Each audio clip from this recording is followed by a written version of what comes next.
దానిలో కొన్ని విషయాలు మీతో మాట్లాడదామని చెప్పి ఈరోజు ప్రెస్ ముందుకు రావడం జరిగింది.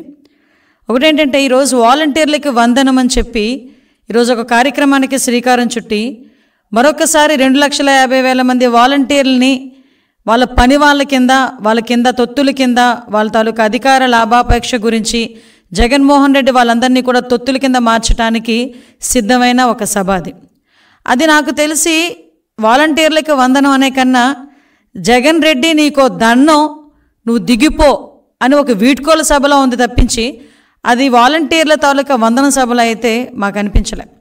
ఎందుకనంటే ఒక్కసారి మనం ఆలోచన చేసుకుంటే అతని మాటల్లోని వెనకాతల ఒక భయం, అతని చిక్కటి చిరునవ్వు వెనకాతల ఒక రకమైన ఓటమి భయం, అతని నడకలో తడబాటు, ఓవరాల్గా చెప్పాలంటే ఒక ఇన్సెక్యూరిటీ లెవెల్లో జగన్మోహన్ రెడ్డి ఈరోజు వచ్చి వాలంటీర్ని లిటరల్గా అడుక్కుంటున్నాడు.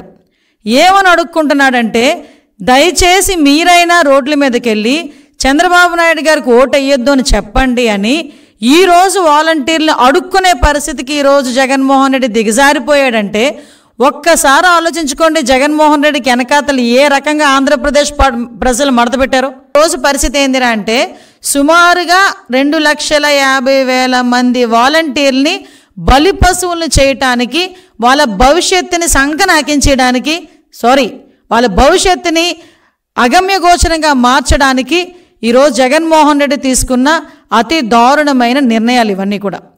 ఈరోజు నేనేమంటానంటే మాట్లాడితే ఈరోజు వాలంటీర్ల సభలో నేను చూశాను, వాలంటీర్ల వందనం సభలో నేను అంత చేశాను ఇంత చేశానని చెప్పిన జగన్మోహన్ రెడ్డి వాలంటీర్ని కేవలం వాళ్ళ సొంత పనులు చేసుకోవటానికి 4.5 సంవత్సరాలుగా 5,000 రూపాయలు గౌరవ వేతనం ఇచ్చి వాళ్ళ భవిష్యత్తుని అంధకారంలో నెట్టేశాడు.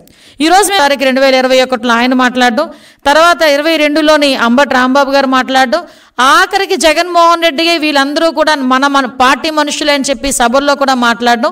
అంటే ఒక వాలంటీర్ పేరు చెప్పి కార్యకర్తలకి సుమారుగా నెలకి 5,000 రూపాయల బజానా ఇచ్చి ఈరోజు నీ తాలూకా లాభాపేక్ష గురించి, అధికార మదం గురించి వాళ్ళ భవిష్యత్తును నాశనం చేసే పరిస్థితి ఈరోజు జగన్మోహన్ రెడ్డి శ్రీకారం చుట్టాడు. అదే వాలంటీర్ వ్యవస్థ.